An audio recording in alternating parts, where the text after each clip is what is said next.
I'm your host, Jacob O'Connor. Real Conversations is a podcast for those dedicated to doing hard things and living a meaningful life. This belief is perhaps best encapsulated by a quote from the great Teddy Roosevelt. It is not the critic who counts, not the man who points out how the strong man stumbles, nor where the doer of deeds could have done them better. No, the credit belongs to the man who is actually in the arena. With that being said, welcome back to another episode of Real Conversations. And today, I'm joined by none other than Emily Frisella. Thank you. Thanks for having me. I'm excited. I know, I'm excited too. We were just talking before this that you and I have been in touch for a couple of years, and now we're finally getting to be in person to sit down, and just super excited. We're here at the Phorm headquarters, which is always so much bigger than I remember. It's beautiful here. Thank you. Thank you. Yeah, we just opened our second building across the street here 2 months ago. Then we got our third one that's going to be opening in about 4 or 5 months. How do you even process that? Like, these are such massive buildings and there's so many people working here. I still don't know where the bathrooms are at in building 2. I go over there, I'm like, where's the restroom at? I'm just not used to that building. So, but no, thanks for making the trip in too. I know it was kind of a long drive, so I appreciate it. More than happy to. It was actually funny because I mistimed it. I left too early, and so I had like an hour of lag time. Oh. And I was like, well, I'll just go take a nap or something. Whatever works. Yep. So, Emily, you have a really cool story. I feel like a lot of people that are unfamiliar with you know that, hey, you're Andy Frisella's wife. Mm-hmm. But people that are familiar with you know that you have a really neat entrepreneurial history. Yeah. And so I would love to kind of start in the fact that you were a business owner, like straight out of college, like young, right. like 20 years old. Yeah. What was that like? So, a disaster. I grew up on a row crop and cattle farm. My dad was an entrepreneur, had trucking companies and brokerage firms my whole life. And I always thought that entrepreneurship was like in my DNA and that I was just naturally going to be good at it because he was successful, which was absolutely false. Like, I knew nothing. Again, you're young, dumb, but you just have all the wind in your sails. You just think you're going to make it happen. And I did make it happen in turn, but it was definitely an experience being 20 years old. So when I was, I knew I wanted to be an entrepreneur. So I was 14. I started working 2 jobs to save up all my money that I could. Wow. Because I knew I wanted to buy my first house because my parents are always like, you got to own it. Don't rent it. Don't waste your money. And so I bought my first house when I was 19 and it was a fixer-upper house, fixed it all up. And then at 20, I bought my first building land and there was a storage unit behind it. I bought that. And I opened my first business. It was a luxury flower shop, gift boutique, tuxedo rentals, wedding planning, wedding rental, all that jazz. And so I went to school. I did not like school. I actually wanted to go to school to be an underwater welder was my first career, wow. My career choice, but it was a 3-year wait list. And I hated school. I was good at school, but I just didn't like it. And I thought, well, you know what? I'm not going to go back to school if I have to wait 3 years. Like, I'll just go and do whatever because I had a scholarship, an academic scholarship I also needed to use. So I went to school for business management and horticulture. I only went to school for a year. I got my associates, but I knocked it out in 1 year just because I went 6 days a week for a year. I just wanted it done. I just wanted it out of there. And so that's the only post high school education that I have. And so I opened my business and I just messed everything up that you could possibly mess up. And I was very embarrassed. You're 20 years old. You have this ego about you at 20 that like, oh, I'm going to be untouchable and all this stuff. I was very touchable. It was terrible. And I had 6 full-time employees and all of them were older than me. And I didn't understand a lot of things about business at the time. I never asked my dad for advice, which was a huge fault of me. I didn't understand vendor terms and taxes. I just knew I had to pay taxes and sales tax, but I didn't understand all the ins and outs of like the proper way for me to account for them and have bank accounts for them. I didn't know all that stuff. Mm-hmm. And I just completely winged it. And the huge slap in the face as a 20-year-old entrepreneur that I hated at the time, but now I feel so grateful for was I completely messed up my finances. And I didn't back then, I'm obviously much older than you, I'm 41. And back then, we didn't have online banking. So you couldn't see in real time how much money you had. You had to wait for your bank statements to come at the end of the month. And so you're like, oh, geez, what is this world? Yeah, that's a guessing game. Yeah. So you would always have to just wait for the end of the month for the bank to mail you your statement and tell you. And I would try to keep it on my books and everything, but I made a lot of mistakes, didn't account for them. And then one of my employees came to me and she said, Emily, the bank's not cashing my check. And I said, what do you mean? And that feeling, something's wrong and you get real hot, like through your whole body. Yeah. And I said, what do you mean? She's like, they said there's no money in the account to cover this. And I was like, that's just a lie. And so I took the check. I was like, let me go straighten this out. Because she banked at the same bank that my business checking was at. So that's how they knew. And I go up there and the teller shows me I had $42.86 in my bank account. Oh no. And I was just like, it was crippling because I was just like, oh, what am I going to do? Because immediately in my mind, I'm like, I've got 5 other employees that have checks that are going to come through. I've got other vendors I paid that their checks are going to be hitting too. And I had to buy flowers every single day, for the business. I'm like, how am I going to do this? So I only lived about a mile away. So I ran home, got my savings account, withdrew cash out of it, and deposited some into my checking account for the business, took cash back to my employees. And I told them, I was like, hey, the bank messed something up. I bold-faced lied to them. I said, the bank messed something up. I'm just going to pay you guys cash for like a couple weeks till we get things sorted out, which really in the back of my mind, I'm thinking, how am I going to get money in my account as fast as I possibly can?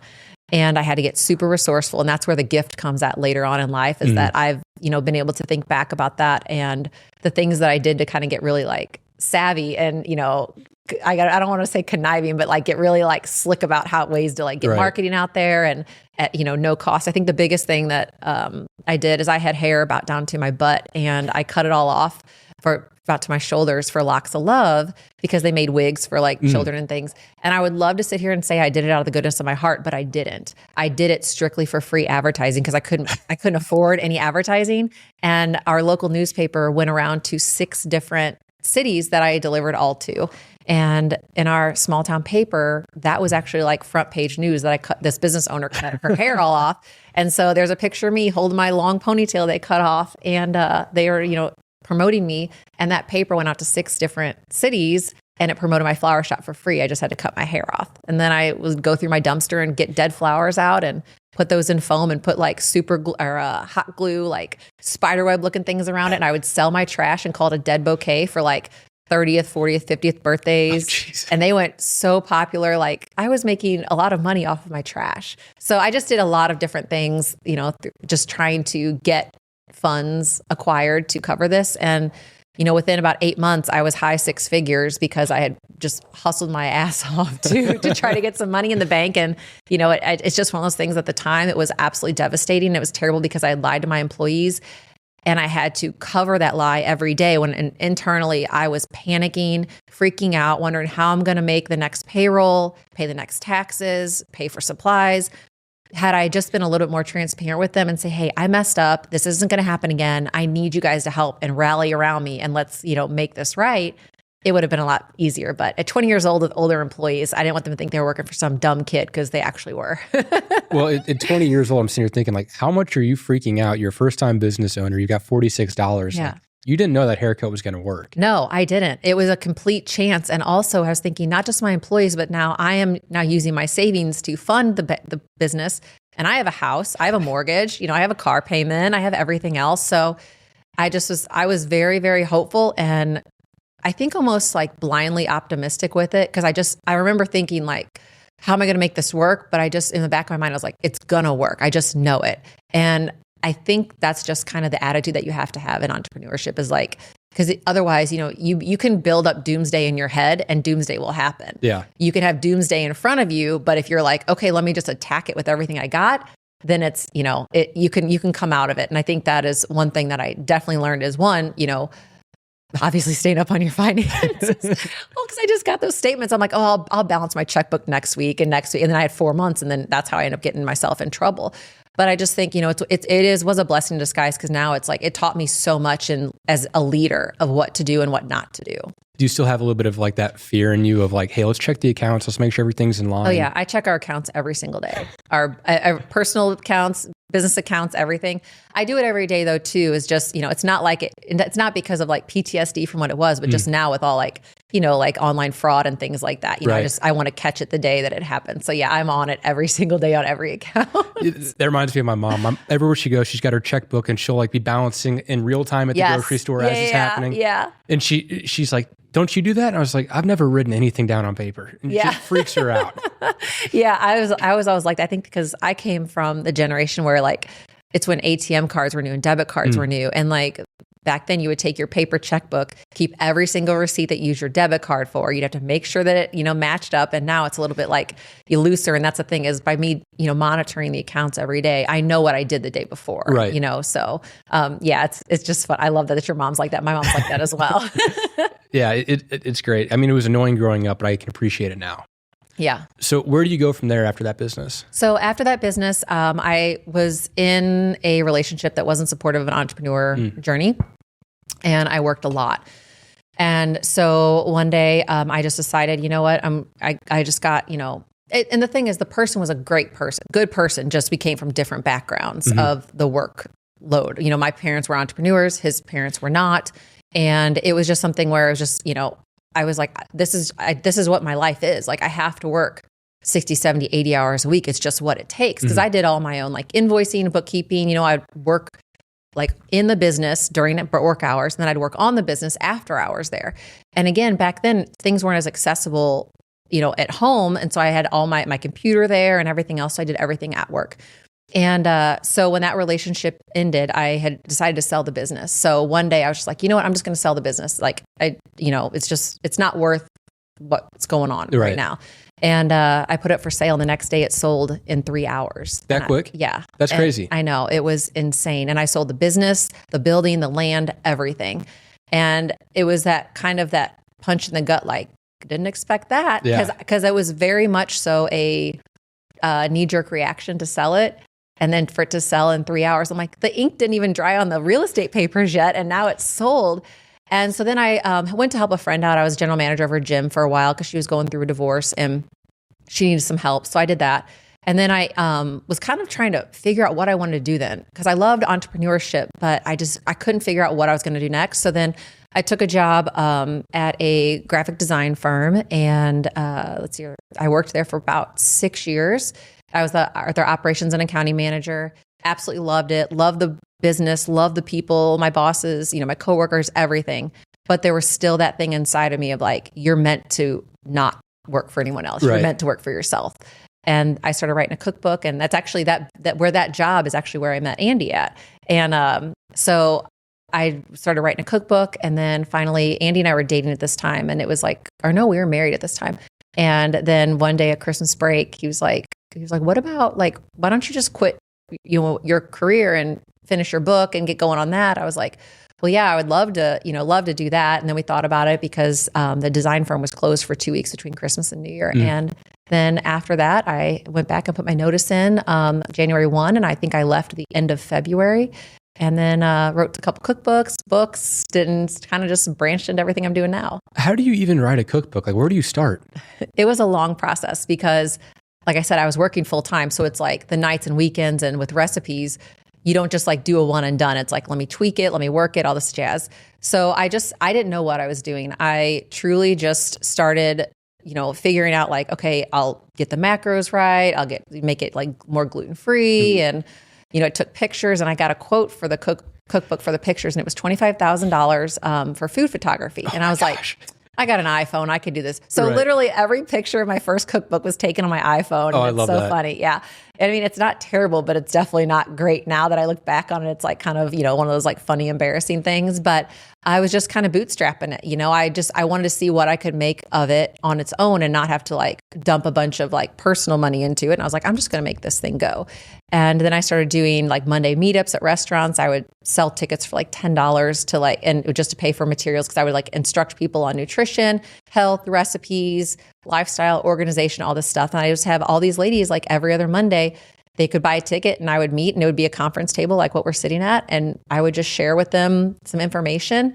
And they were kind of like my first real like little soldiers on the ground to promote this cookbook and stuff. And then I did the cookbook, and it was immediately an Amazon bestseller. It sold out in about a week, and that's amazing. Yeah, it was great. I had so much like amazing support for it to make it go, because had I not had that, it would have been a totally different ballgame, and it's just building that brand behind it. Because as I was writing the cookbook too, that's when Snapchat was real hot, and I was doing Snaptorials every day because I was like, I need to put some free content out there. So every single day I was sharing a free recipe, healthy recipe for 14 months, every single day. So people knew when they tuned in, they could catch a recipe each day. And I did that. And then it kind of gave those people a behind the scenes look of me writing my cookbook as well. And then when the cookbook came out, again, that following, they all helped, make it to the top of the charts. When you see your cookbook at the top of the charts, how does that feel? Weird. I mean, you want to celebrate it, but honestly, it's just kind of, it's kind of surreal, I think. Yeah. Especially, when the first one hit that, it was surreal. But then after about a few months and it was still up there in the rankings, it was like, this is really cool. Like I can do this again. And then so I wrote another cookbook after that. And then, it just becomes almost like a drug. Like, okay, I kind of won, if you will, you know? And then you just want to do it again and again. That winning feeling is so contagious. It is. And that's the thing is like, it becomes a drug and you want to replicate that over and over again in different aspects. Whatever you can do, it's like, I want to feel that again. It's like that dopamine hit, you know, and when the dopamine drops out, you're like, okay, I need that again. And so you want to do something else big again. So after the 2 cookbooks, where do you go from there? So let's see here. So I had the 2 cookbooks and then I started my Women in Business workshop, which is like a leadership workshop for women that I host once or twice a year. And then I started a paper and plan company in September of 2020. It's like luxury papers and paper stationery, planners, things like that.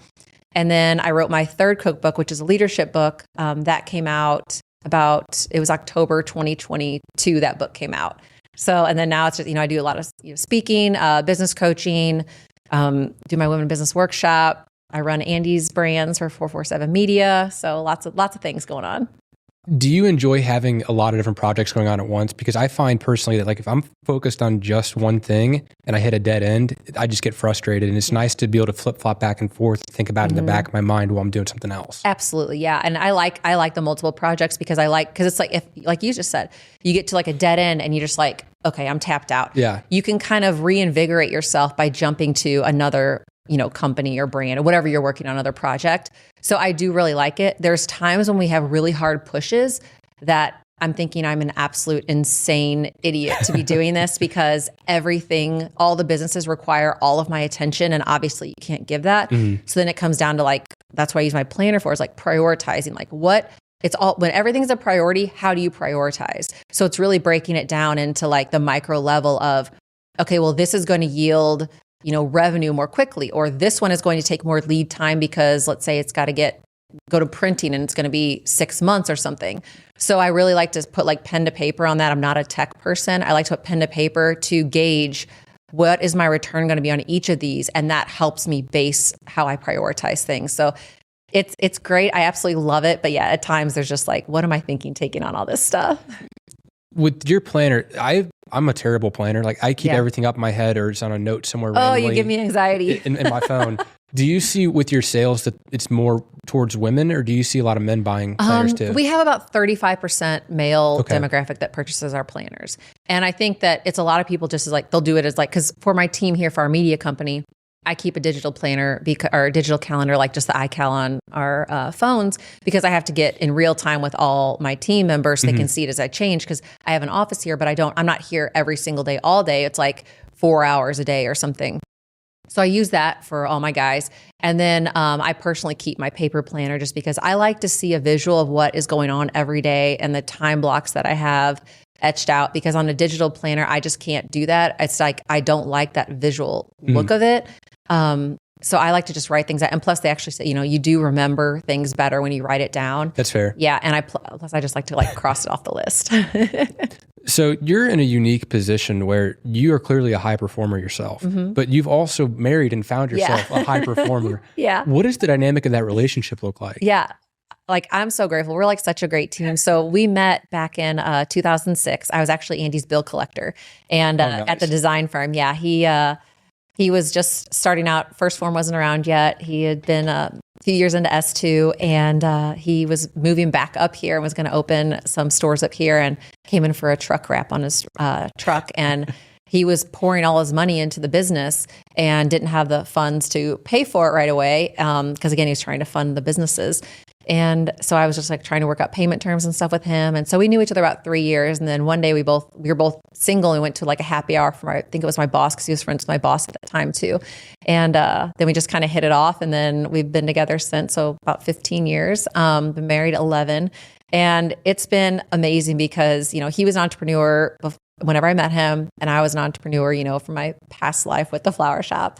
And it's the best teammate I could ever ask for, because it's someone that gets what it takes. He's an extreme high performer. He's going 100 miles an hour every single day, full speed ahead. And you need that, because, I look at couples that one's an entrepreneur and one is not. The one that is not an entrepreneur doesn't fully understand what it takes. and can be, nagging or, argumentative towards the person that's an entrepreneur of like the time they're taking, investing in the business. But it's like they're working towards a life that you're a part of. So it's very important to be supportive of that. And I also think that we are both blessed because we both grew up in entrepreneur families. Like his dad was an entrepreneur, my dad was an entrepreneur. He and I don't know anything different than entrepreneurship. So I think that's also like a blessing in disguise. But yeah, it's absolutely like fantastic. We have a great working relationship, good dynamic. People always ask that, like, what's it like to work together and live together? Yeah. And they're like, how do you separate work and business? And a lot of it's, we're in the walls of this building. It's business, obviously. When we go home, we'll unwind. We'll go down to his garage and he'll smoke a cigar and I'll sit there and we'll just kind of like, debrief each other about our day, what's going on. I'll ask any questions that I have about projects or anything like that. And then we go back up to the house for dinner. It's like, business is over then. It's time for, husband and wife then. So we've developed this like system, and it was all unspoken. It just kind of naturally happened because that was one thing that was important to us. We didn't want to be coworkers that live together. It was very important for us to keep that husband and wife relationship. And then also, he's my boss here at work. That's super cool. Yeah, I had Sean Whalen on the podcast a couple of years ago, and we never talk about relationships in the podcast. I don't even know how it came up, but he started talking and he shouted out you and Andy, and he said, you can tell the quality of a relationship based on the quality of the fights and what the fights are about.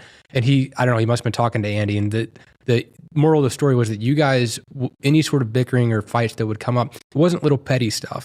It wasn't like, what are you doing out till this time or that time or whatever. It was things about business, things about what you're trying to build in the future you're trying to create. Yeah. I thought that was super cool. Yeah. Well, there's just bigger fish to fry. People want to nitpick. It's like, that whole saying, you have to pick your battles. It's so cliche, but it's cliche because it's true. And I just think that when you fight these little small fights or arguments, I think that correlates with what you've actually got going on in your mind, where it's like you're thinking about little petty stuff like that. You're focusing on that little stuff, and you can't do big shit with little thoughts. So, that's awesome.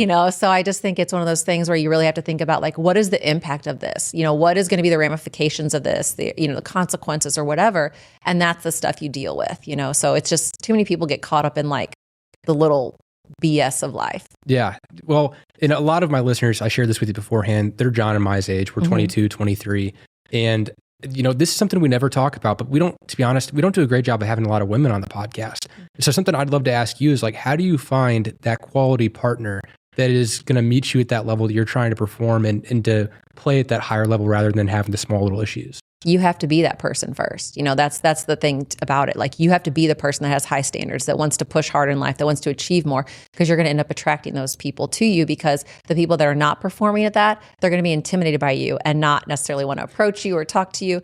But, whenever you're doing things in life, you exude confidence in what it is. No matter if you're just starting out or, you've been on the journey for a while, it's you being confident in who you are to attract that partner, and also being very upfront whenever you maybe first start dating in a relationship of like, because this is one thing I see with young people a lot is, let's just say you're, 22-year-old guy and you meet a girl and you're doing big business, you're getting your business off the ground or you're working on something and you're going to open a business.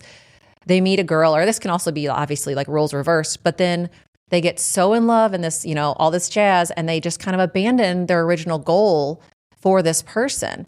And then what happens is that whenever you're, let's say the honeymoon stage of dating or whatever, the woo-woo phase is over, and you go back to what you were doing before, but now you have a relationship, they don't understand that because you gave them everything you had up front, and now you're retracting from them when you're really not, but you're just going back to what you were focused on. Then that can cause resentment. They don't understand what's going on. So I think it's very important that you're very upfront with people and say, hey, this is what I got going on in life. I currently work 60 hours a week. I really don't have a lot of time except, on the weekends or, whatever. And then let them be okay with that, because you have to set that tone and that precedence right up front. Because I think too many times we try to cater to another person. And don't get me wrong, when you're in a relationship, it's exciting and it's fun and all this jazz. But it can come back and kind of bite you in the butt later because those people are not going to have that understanding. That is super cool. I'm literally just like sitting here processing everything you said. Yeah, I don't know. I hear it from young people, that I have young people on my team, and it can be the demise. You have to have a solid person, whether you're just dating, you're married, whatever, engaged, you have to have a solid person behind you, or you're just, it's going to ultimately lead to your success or your demise, because that person's going to be chirping in your ear. Like, what are you going home to? What are you dealing with on the phone when you leave work? You really need to think about that before you get in too deep in these relationships. That's just crazy. So with you guys being together, married, and building businesses together, ultimately, are you guys shooting towards the same target of, First Phorm's going to be massive and we're focusing on all of these projects we're doing together? Or do you still have your own projects, I know we kind of talked about those, that you're planning to take to a massive scale yourself? Yeah. So our focus, obviously, yes, is on all the brands that we have under like the First Phorm umbrella, and then Andy's personal brand and things like that. My brands also, Women in Business Workshop is more of a networking community type aspect. Mm-hmm. It's not I don't do it for profit or anything like that. It's just, I sell the tickets for the price of what it costs to put the event on. I just want to build community with these ladies, because there's not enough women out there that are like, I don't know how to say this right, but more like masculine energy we don't do the wine and paint. We don't do the woo woo. We don't dance on stage and have glitter pens and all this other stuff. It's just, it's tactical real world stuff. And I couldn't find women like that. Mm-hmm. So I was like, I'll just hold an event and find some. So I always tease it. It's like I held it to find my own friends or something. But, so that's just something that I'll just continue to do, is like a value type company, if you will. Mm-hmm. But the Paper and Plan Co., we've got a lot of, like wholesaling and stuff going on right now and growing that. I want to grow that obviously as large as I can.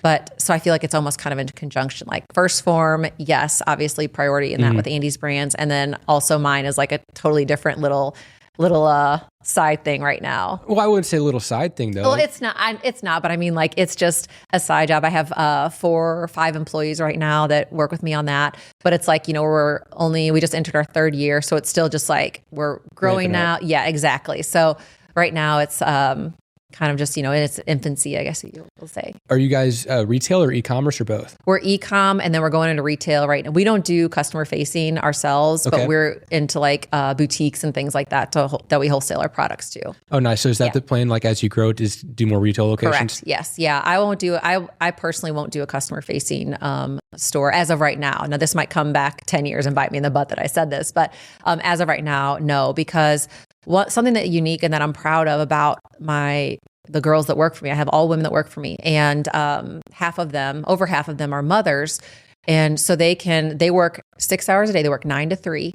They drop their kids off at school. They come to work. They work in the office. They leave at 3. They can go pick their kids up from school, do after school activities. Great hours. So and they get all their work. They are killers. They absolutely kill it in that 6 hours a day. And obviously they take lunch and stuff, but they're just hustlers and they get it all done.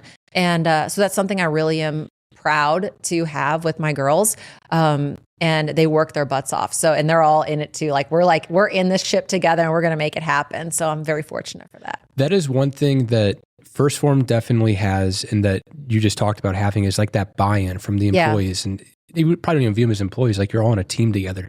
How do you cultivate that? Yeah, it's really just, it's caring. That's what it boils down to. There's no trick about it. There's no like pixie dust or anything else. It's just, you just actually have to care. And when you show people you care, and when you set the standard yourself, they will know, they can feel that care is genuine, and they're also going to want to hold that standard because they know what you do. Like one thing here at First Phorm is that you'll go into any of these bathrooms here, the sinks are dry. When people wash their hands, they don't just like dry their hands off and wipe off any, water droplets on the sink or on the vanity. They wipe out the whole entire sink and dry it. It's just the standard that we set here. The water fountains will never have water in the pan of the water fountain, because when you get water, if any of it drips into the actual water fountain itself, you go and you get a towel and you wipe it out. We don't have a cleaning crew here. It's all us. And it's about just holding that standard and holding the line, because then when you bring new people in, the people that have already been here kind of sew in that culture to the other people and figure out, like, they'll either weed them out or they'll accept them in. They're like self-monitoring. Absolutely. Yeah. That's crazy. Yeah. Like the team will cut their cancers out themselves instead of you having to deal with it. Wow. So how many employees are here in this building? I believe it's about 500. 500. That's crazy. Yeah. And so to not have a cleaning crew and to self-regulate that is the discipline and the culture, it has to be just something unmatched elsewhere. Yeah, they're just such good people here. Just such a solid team, and everybody's always going to help you. I mean, I can't tell you how many times that I walk out of here and I'll have boxes and stuff, because I have like packages shipped up here, And no matter what they're doing, they will jump out of their desk and like race me to the door to open the door for me. And it's not just because I'm the quote boss's wife. That's just, they do that for anybody. You know, they're always willing to, you know, lend a hand and help out. It's just very, very good-hearted people here. Mm-hmm. And I love that you guys built this in St. Louis, because like growing up here, I was like, you know, what is there? I want to go elsewhere. I want to see what else is out there. And now as I'm getting older, it's like, wow, this is here, and they're keeping it here, and it's expanding. It's growing quickly. Yeah, it's really cool to have it in your hometown. You know, I think a lot of people enjoy that as well. And, you know, they'll see our products out in the grocery stores and things, and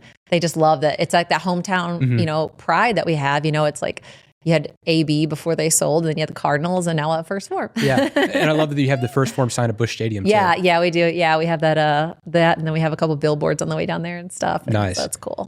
So one of the taglines for the podcast is "Do hard things and live a meaningful life." And so I want to ask you, what role does fitness play in your life? Oh, it's huge, because I can always tell whenever I'm off my game, if I'm, you know, not working out regularly or eating regularly. I feel like mental fog. I don't feel as sharp. I don't feel as good or as confident in my decisions. And I think a lot of people think that it's just an aesthetic thing, but it's not. Like when I was younger, yeah, it was all about aesthetics. Like I just wanted to look fit. But as I get older, it shifts. And I know you have a younger audience listening, but it does shift. Like the aesthetic obviously is still nice, but it's more about, okay, I need to build muscle for the foundation of my life, you know, because like it's my good friend and one of my business partners in my book club, Dr. Gabrielle Lyon, she just wrote a New York Times bestseller about that. It's like muscle-centric medicine. It's like muscle is the organ of longevity. Like you need that as you age. So it's that, but it's like to be a high performer, I don't know anybody that is really successful that doesn't take care of their fitness. You know, if you really think about these like larger companies and people, you don't see them, you know, obese and trying to run the companies. Like, no, they've got to be on the top of their game. And when you are on the top of your game, you're gonna have more A players come to your team because you hold that standard and you hold the line. They want to be a part of that as well. So I think it is absolutely crucial. And you talk about like seeing the leaders do that. Just following online, we've seen a really cool transformation with Andy over the last 4 or 5 years. Yeah. It's been, he started that, I guess, he started his big transformation in 2016, I guess it was. And then when he started 75 Hard, when he founded that in 2019, that's when I think it like really went to the next level. So yeah. So when he's running a massive business and he comes home stressed, and you're running your business and you come home stressed, how do you guys meet each other? You know, I think that's one of the things that's so good about the relationship that we have is that we get it. And, you know, I will let him and he'll let me just be by ourselves and just decompress, because nobody wants to go home and have someone like, how's your day? What's going on? And you have to rehash all the stressors or the fires you had to put out that day. So we just give each other space, you know. He'll go down to his garage and smoke a cigar and just kind of decompress. I'll go in the house, and my thing is like, I love to organize and stuff. I'm like wild. Just so weird. And I'll just organize something, because I think it's that instant gratification I see when I organize something. It's like gives me peace of mind. Like I'm in control of this. My day got out of control of things I couldn't control, but I can control this one thing. Or like I'll start cooking dinner earlier because I love cooking and I cook our dinner every single night, but I'll just start cooking, and that way I can take my time with it and enjoy it and kind of decompress. But as far as like, how do you handle that? Like sometimes, you know, if we're talking to each other, and I'll say like, well, do you want my opinion on this? Or you just want me to like, do you just want to vent, or, you know, and vice versa. It's like, just being there to hear each other. Yeah. It's like actually being honest instead of like trying to fix the problem. Ask, what do you want from this? Yeah. Yeah. Because sometimes there is no fix. You don't even want to hear it. You just want to be like, you just want to be able to vent it to somebody that's kind of like, quote, outside of the subject. That's really cool. Do you ever find yourself like making a mess so you can clean it up, so that you can take the time and like just process? No, I do that for other people. Like I did a girl's cubicle here. I was like, oh, I'm going to pimp your cube. And so like I went on a little shopping spree and got stuff that made her cube look all cute and stuff. Or else I'll tell my sister, I'm like, I want to come over and do your pantry. Like everyone's just tease her and stuff. But no, I don't do that. I'm not that crazy yet. That's great. Well, Emily, I really appreciate the time. I know we've got to start wrapping up. So 2 quick questions for you. Yeah. The first one being, where can people connect with you if they want to learn more, find your books, your cookbooks, planners, everything? The easiest way is just my Instagram. It's just at Emily Frisella. And then everything's there, like link in bio. Okay, perfect. Yeah. And then my last question for you is, looking back at this really cool journey you've been on, what advice would you offer to your 22-year-old self? Yeah. I think one thing is don't wait on things to happen. You have to actually make them happen. So one of my favorite quotes that I have on like my notepads, I have a frame in my office that says, do first what you don't want to do most. And that is something that I try to live by and just dive in and do it. part of any sort of journey, whether it be entrepreneur, asking someone out on a date, whatever it is, you just got to do it and you'll build the net on the way down to catch yourself. I love that. Thank you so much for coming on. Oh, thank you for having me.